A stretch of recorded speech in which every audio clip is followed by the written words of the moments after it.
Bom, essa é a continuação da aula 2, o nosso segundo vídeo da aula 2. A gente estava falando de inflação. No primeiro vídeo a gente viu o que é inflação, como calcula a variação de preços e por que a inflação é tão danosa para os consumidores. Agora a gente vai entrar um pouco numa discussão bem rápida sobre o que causa a inflação. E a primeira das duas principais causas de inflação, a gente fala que a inflação ela é causada por um excesso de demanda, tá?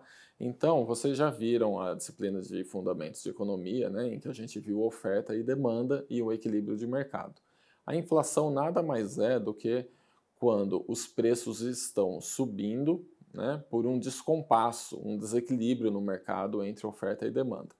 Esse aumento de preços ele pode ser ocasionado, ele pode ser consequência de um aumento da demanda quando uma oferta está dada, ou seja, a produção de produtos agropecuários, por exemplo, está determinada, mas de uma hora para outra os consumidores começam a procurar mais um determinado produto nos supermercados e aí começa a faltar esse produto, os preços sobem e aí eu tenho um aumento generalizado de preços, ou seja, eu tenho inflação que foi ocasionada não porque os produtos deixaram de ser produzidos ou deixaram de chegar no estabelecimento comercial, mas sim porque a quantidade que chega no estabelecimento é a mesma dos meses e das semanas anteriores, mas a procura por um determinado produto está maior. Então quando dou aula presencial ou aqui online, gosto de dar um exemplo, por exemplo, vamos dizer que se descobriu de uma hora para outra que vamos pensar assim, que mandioca de uma hora para outra um determinado tipo de batatinha, alguma coisa assim, de uma hora para outra se descobre que ela interfere na geração no crescimento de cabelo, por exemplo, contra a calvície. Nada pessoal, mas vamos pensar que seja isso. Então, de uma hora para outra, a produção não vai mudar, porque para uma mandioca crescer, ela demora, sei lá, algumas semanas, alguns meses para a mandioca crescer. Então a produção está dada, vai ser aquela produção. Só que de uma hora para outra as pessoas vão começar a ir no supermercado comprar mais aquele produto porque descobriram uma novidade sobre esse produto. Vai começar a faltar a mandioca, porque nas primeiras semanas, a quantidade produzida é aquela, mas a quantidade demandada ou comprada do produto demandada ou procurada por aquele produto é maior. Então aí quem tem mandioca vai querer aumentar o preço para surfar nessa onda de vendas aí. Então a gente diz que o aumento desse produto, aumento do preço desse produto, ele é ocasionado não por uma queda de oferta, mas sim por um aumento, um excesso de demanda.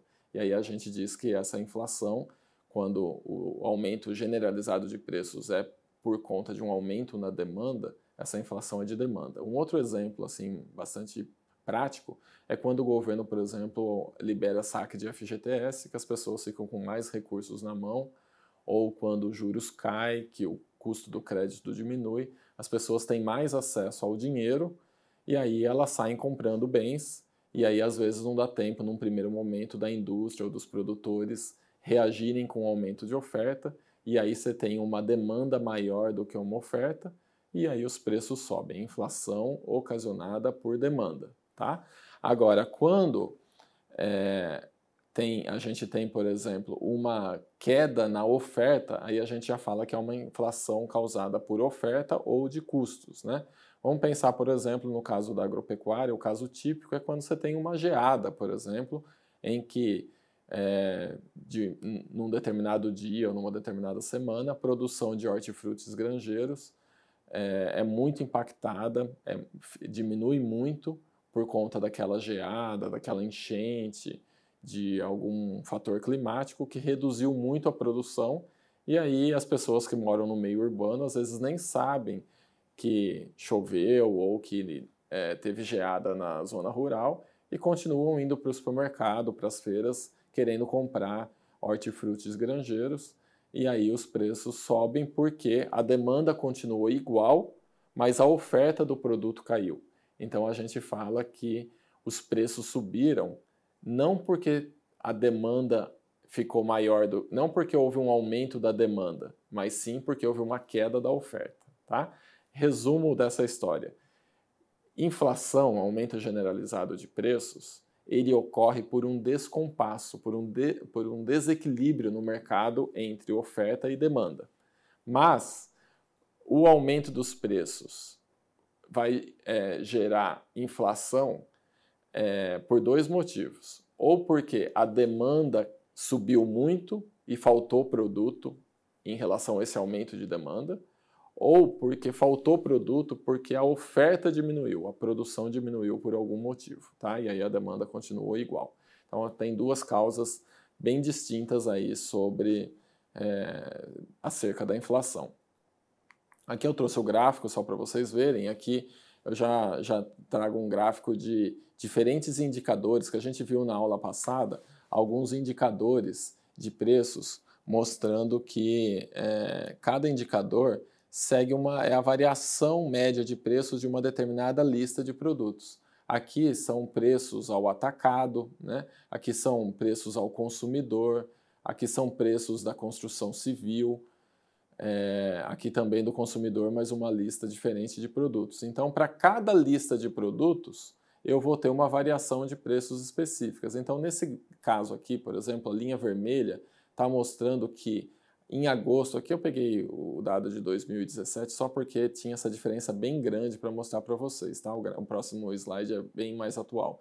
Mas esse dado aqui de agosto de 2017 nos mostrava que os preços no atacado estavam caindo 4,4%, enquanto os preços para o consumidor, aqui o IPC, estavam subindo 3,3%, ou seja, isso nos mostra que se no atacado os preços estão caindo e no varejo ainda estão subindo, é bem provável que essa queda de preços no atacado, no mês seguinte ou em algumas semanas para frente, sejam repassadas, essas quedas de preço sejam repassadas para o consumidor.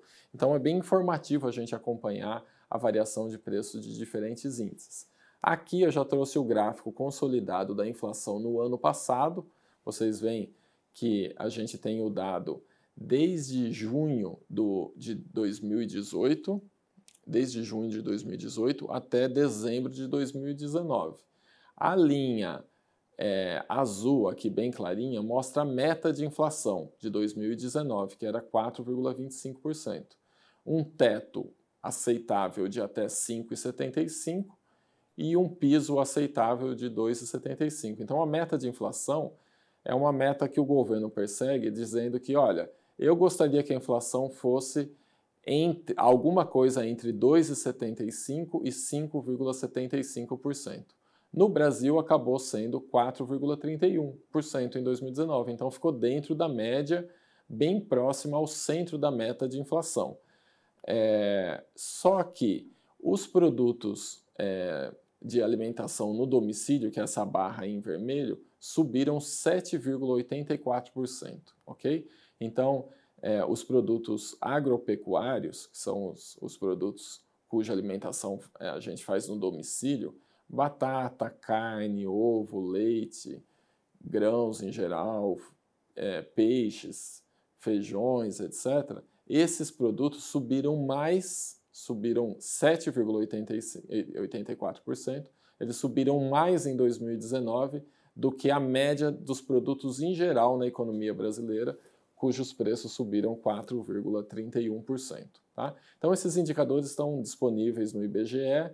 Esse gráfico aqui foi eu que fiz lá para a CNA, mas a gente consegue ter acesso fácil a esses dados, vocês também, e ao longo do semestre a gente pode ir conversando onde obter esses dados. Okay?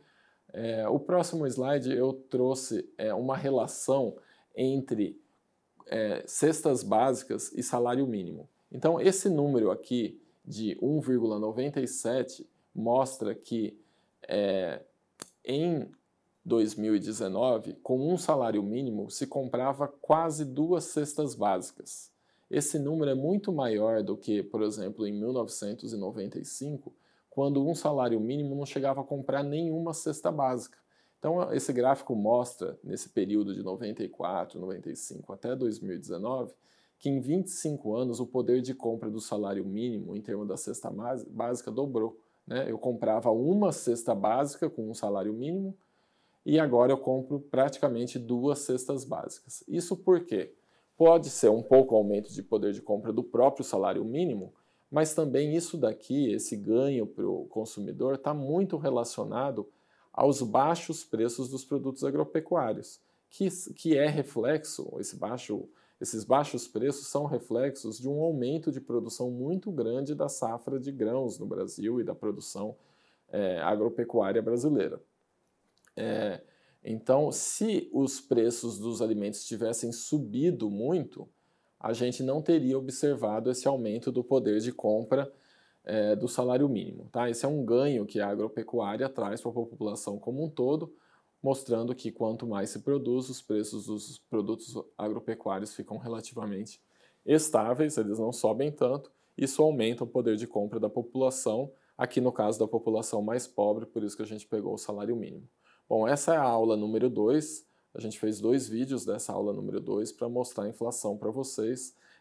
Esse conceito de inflação e esses temas discutidos na aula 2 são muito importantes porque a gente está estudando o fluxo de caixa nessa disciplina de gestão financeira e a gente precisa olhar ao longo de um tempo muito grande e a gente precisa descontar o efeito da inflação para a tomada de decisão. E é isso que a gente vai tratar nas próximas aulas. Até a próxima.